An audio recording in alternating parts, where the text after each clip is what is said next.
We're traveling 1,000 light-years from our planet to an unfamiliar system. Here, there are two bright stars orbiting close to each other. But there is one small but very massive thing here as well – a black hole. These objects are mysterious and dangerous. They're capable of swallowing our entire world in 1 second without even noticing it.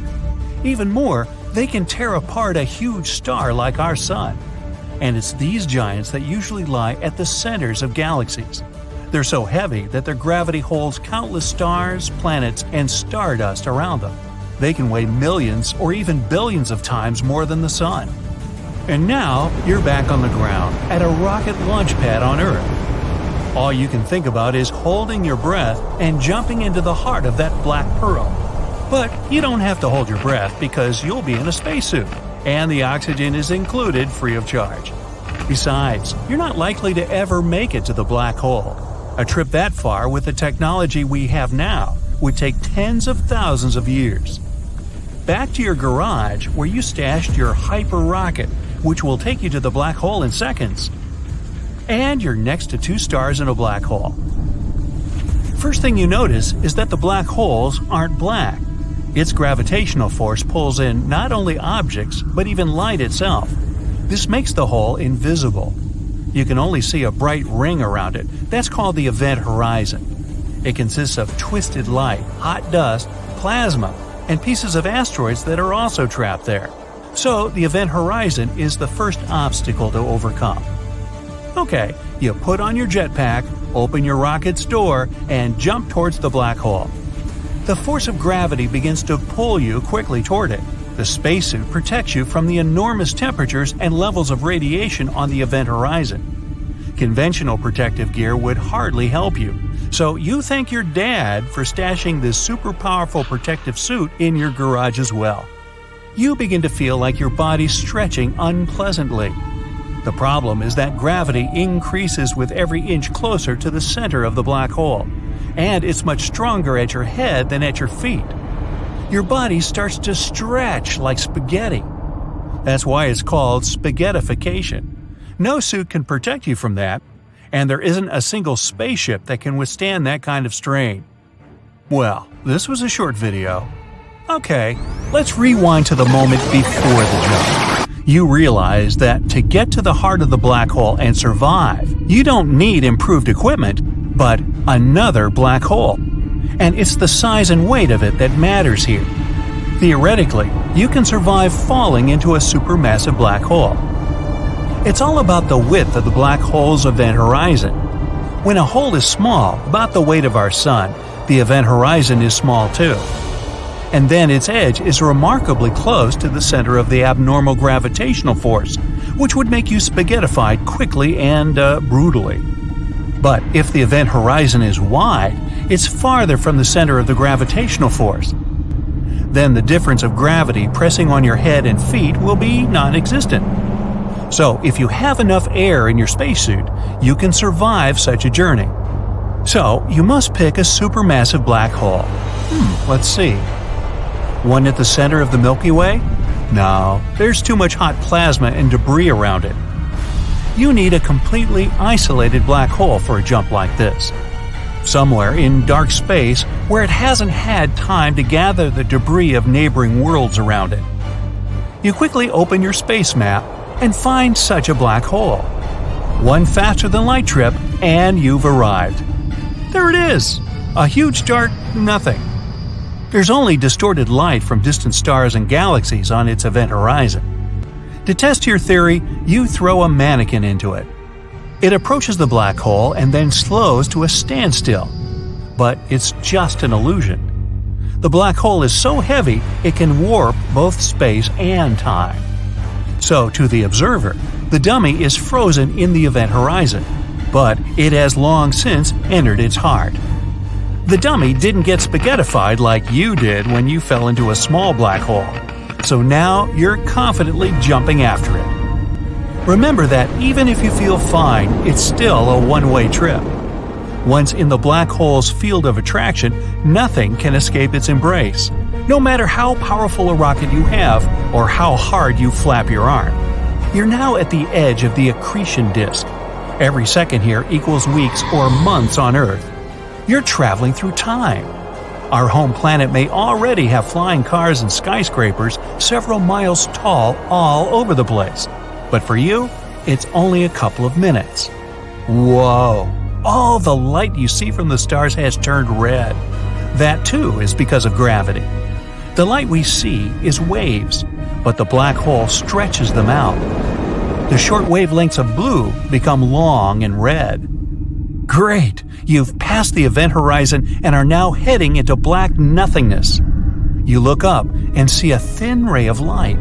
The last thing you see, in fact. After that, there's just black void. No one knows what happens next. Some theories say black holes can be portals to another dimension, or to another place in the universe. By jumping into a black hole in our galaxy, you can jump hundreds of thousands of light years away from our home.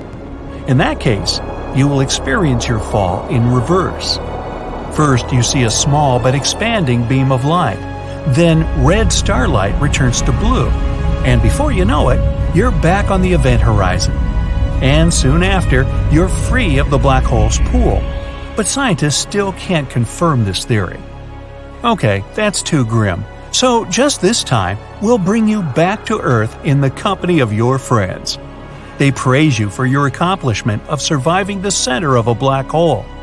Now you're the heart of the company, and no black hole can scare you. But even the biggest black hole in space isn't as scary as you might think. They have a lifespan. That radiation I mentioned takes energy from the black hole. If it doesn't have food around it, the hole starts to deflate like a balloon. And eventually, there's nothing left. Another fear around black holes is that we can create one at home. Indeed, inside the Large Hadron Collider, scientists conduct experiments with small particles colliding at high speed. There are huge bursts of energy, and some scientists believe this energy is enough to create a microscopic black hole. It will begin to absorb its surroundings and grow. First, some small objects in the room where it was created. Then, the entire lab. The hole continues to grow and is already consuming our whole planet. It changes the balance of power in our solar system and absorbs the planets one by one. When those are finished, it's time for dessert, the sun. The light upper layers of plasma are stretched into long spaghetti and pulled toward the black hole. Then, layer by layer, our star collapses into the dark abyss.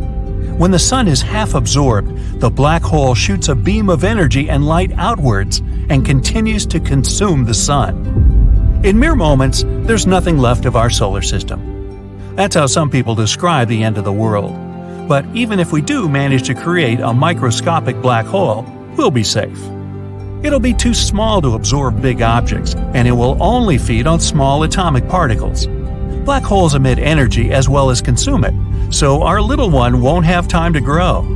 It'll lose more than it finds in a fraction of a second. So what you'll see is a momentary flash and then nothing. Although creating a stable and controlled black hole may even be useful, they emit enormous amounts of energy that we can use. A black hole the mass of Mount Everest could power all of humanity. Of course, black holes are still dangerous, but we can watch them and study our universe. If we stay far enough away, of course. So, you decide to put a padlock on that garage door. For now. So, do you know why the ocean is salty? We didn't know the reason until 1979. The whole planet is covered with ocean, and we had no idea where all that salt comes from. We initially thought rivers were to blame because they can carry deposits and chemicals to the still waters. It wasn't until the late 1970s when scientists stumbled upon so-called black smokers that we realized they were the cause of the salty waters. They are, in fact, geothermal vents located along the mid-ocean ridge. They were generated from sediments of iron sulfide from deep within the Earth's core. Okay, remember dinosaurs? I don't. I wasn't around then. But they disappeared a long time ago. Yet how that happened was still up for debate within the scientific community for a very long time.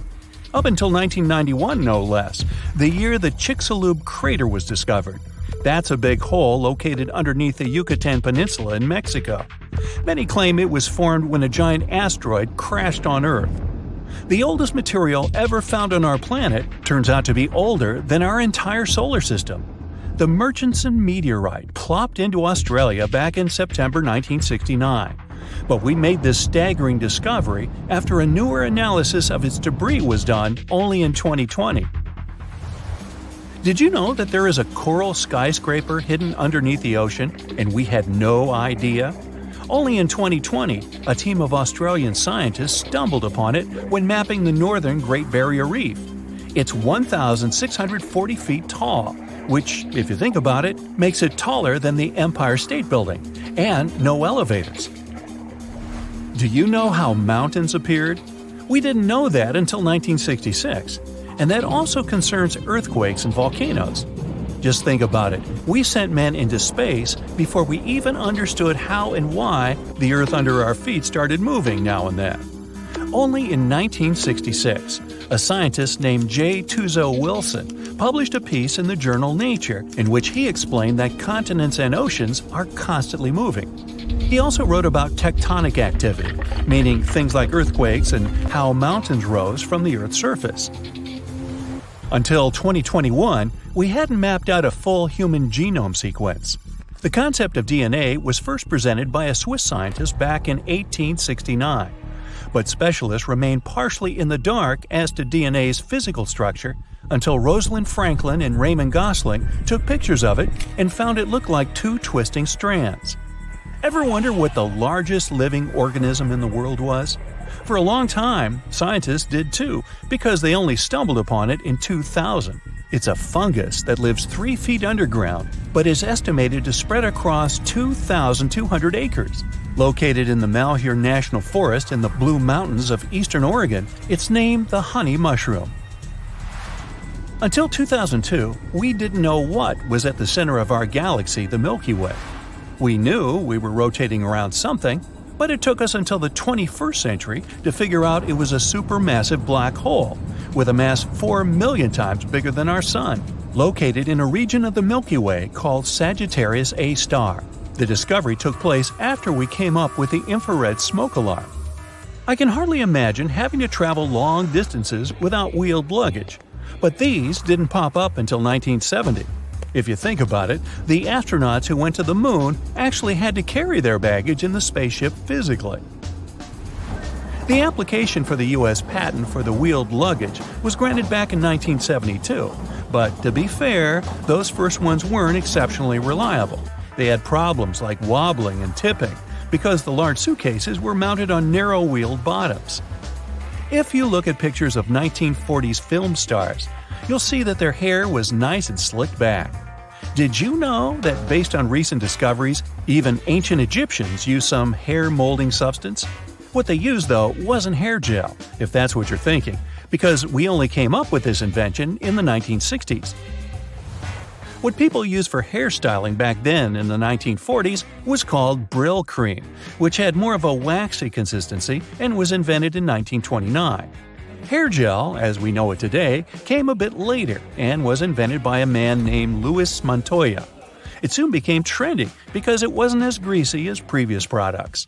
Speaking of bathrooms, and I am about to, back in ancient Roman times, they used some sort of, wiping devices, but they were sticks with a sponge on top. Individually perfumed sheets of paper that had the same purpose appear to have been documented in China back in 589 CE. However, in the US, medicated paper for the water closet was marketed in the late 1850s, but the soft and comfortable variant of toilet paper was commercialized only in the 1930s, with the added bonus of being completely splinter-free. And I think we can all appreciate that. This one may not seem so recent, but hear me out. Modern research revealed that Saturn's rings are less than 100 million years old or so. That may seem like a lot, but if you think that the solar system formed about 4.5 billion years ago, it does shift your perception a bit, right? There are species of sharks on Earth that have been around in our waters 4 times longer than Saturn's rings. We figured this out using recent data regarding the mass of Saturn's rings and their ratio of dust and ice. With many of us resorting to e-commerce more and more these days, it's challenging to look at the traditional supermarket as some revolutionary invention. But we didn't have these for as long as you'd think either. Do you know how the first supermarket appeared? Well, back in 1916, a shop owner named Clarence Saunders needed a solution to make his job less labor-intensive, since shopping around then meant he had to pick out all the products from the aisles and even deliver them to customers. So he thought about a new shop layout with a turnstile entry. People had to browse the shop in a single direction. He also made sure they were passing by all the available products. Customers could pick their items themselves and had to take their produce home. The shop owner could lower his prices with added efficiency, since he needed fewer people to run the business. Did you know there's still a state in the U.S. where wearing a seatbelt isn't mandatory? Historically, using a seatbelt was voluntary, but people being the way they were, safety needed some enforcement. The state of New York was the first one to pass a law that enforced seatbelt wearing while driving, but only on December 1, 1984. Still, to this day in New Hampshire, there are no laws on the matter. The modern can opener, the one with a spinning wheel, was first introduced to the market in 1870. Now, that may not be remarkable, but it seems odd when you think canned foods were already available for some decades. Before this invention, we were told to literally cut around the top of the can near the outer edge with a chisel and hammer. You got a meal and an excellent workout all in one. Did you know that standardized time became enforceable by law only in 1880? The current system that we use now, GMT, for Greenwich Mean Time, became a common practice in most countries even later, somewhere by the end of the 1920s. Now, we used to estimate what time it was by looking at the sun's position in the sky. We then evolved to using clocks, but they were still dependent on the sun's position in a particular town or village. That meant time could differ slightly between two neighboring communities. And it wasn't that big of a deal for us until the invention of trains. As we started to travel faster and on longer distances, we needed to figure out a way to know when a train would leave and reach a certain destination, which could be helpful for all travelers in various locations. And frankly, it was about time. So, you're standing on a diving board in the middle of an open space. You look down, but that's not a pool. It's a giant black hole. Well, what the heck. You start swinging and then you jump. The gravity of the black hole grabs you, and you pick up speed. Just a little more, and you'll enter the dark abyss. But you're not afraid. You're sure you can survive the fall into the black hole. Besides, you have a clear goal to travel through time. But first, let's figure out how it works and why time stops near a black hole. This is the space-time grid. It's what our entire universe is made of. And just like a regular grid, it sags if you put something heavy on it, like me. For example, let's put the planet Earth here. You see a little funnel that is formed around the Earth. And if you put a small ball next to the planet, it'll roll into the funnel. That's how gravity works. The heavier the object, the more it bends space-time. By comparison, here's the Sun. It's almost 333,000 times heavier than the Earth, so it makes a really big funnel.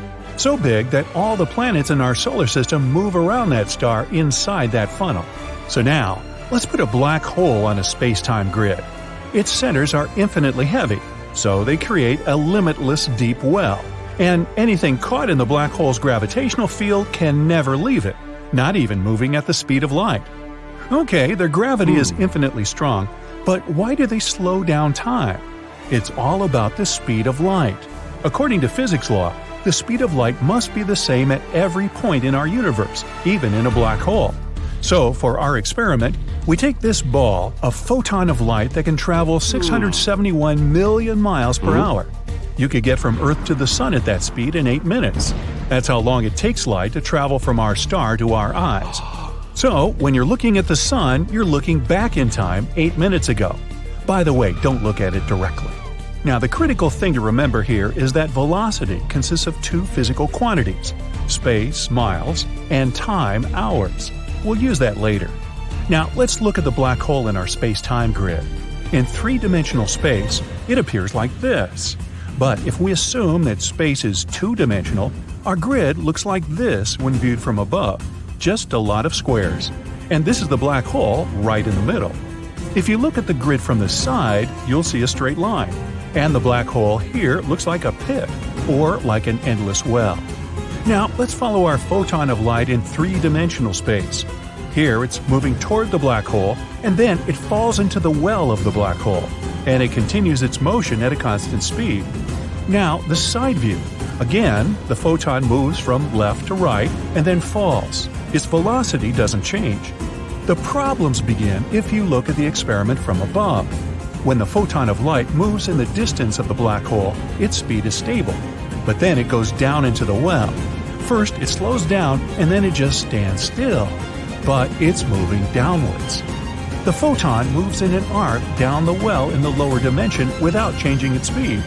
But in the higher dimension, it traveled a minimal distance at the same speed. Usually, this would mean that the photon was moving at a low speed in the second case, but not in the case of the speed of light. Remember, it must be the same at every point in the universe. The number 671 million miles per hour shouldn't change. So, we change the very parameters of that number: time. Time itself must slow down so much that this slight movement of the photon, when you look at it from above, was at the same speed, 671 million miles per hour. But if you go down and look at this well much lower, you see that its walls are almost vertical. So, a photon of light would be moving in a vertical trajectory. That means that if you look at it from above, the photon will just be standing still.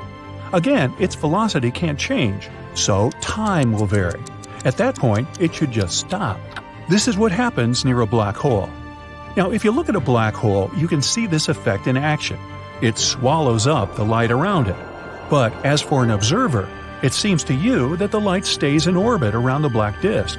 In fact, at that moment, the photons are still moving at the speed of light inside the black hole. It's because time has slowed down there so much that you feel like the light has stopped there. This disk is called the event horizon, the point of no return, the last stop before you go into the black abyss. And at the very center of the black hole is the singularity. This point of space is so dense that if you tried to describe it with any numbers or physical quantities, they would all tend toward infinity. Simply put, all the laws of physics we know just stop working here. So scientists can't say exactly what awaits you in the singularity. Before you make that jump into the black hole, let's drop a space probe there with a blue light that flashes once per second, and let's attach giant clocks to it. You see the probe falling into the black hole, gaining speed. But then it starts to slow down. Moreover, the probe flattens out and seems to spread out around the black hole. And then you notice that the blue beacon on the probe has changed its light. It now flashes as red. It's because the light is a wave. Blue is a truly short wave with a high frequency. But the black hole's gravity acts on this wave, stretching it out. The light waves get lengthened and become broader and less frequent. The new wavelength and frequency match with the red color. It's called redshift. Also, the probe blinks now not once a second in short beeps, but lights up and goes out for a long time. It's because of the time warp. If you, as an observer, look at the clock on the probe, the second hand there barely moves. However, the clock on your hand works as usual.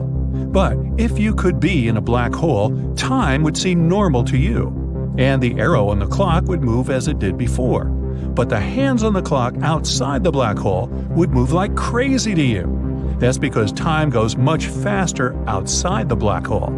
Oops, your probe just got ripped apart. That's because of the substantial difference in gravity that acts on the probe. The black hole's gravitational force increases with every foot of approach. That is, if you were to extend your hand toward the black hole hard, the gravity on your fingers would be much stronger than on your shoulder. This force would cause your fingers to lengthen, simply like spaghetti. That's why many people think it's impossible to survive falling into a black hole.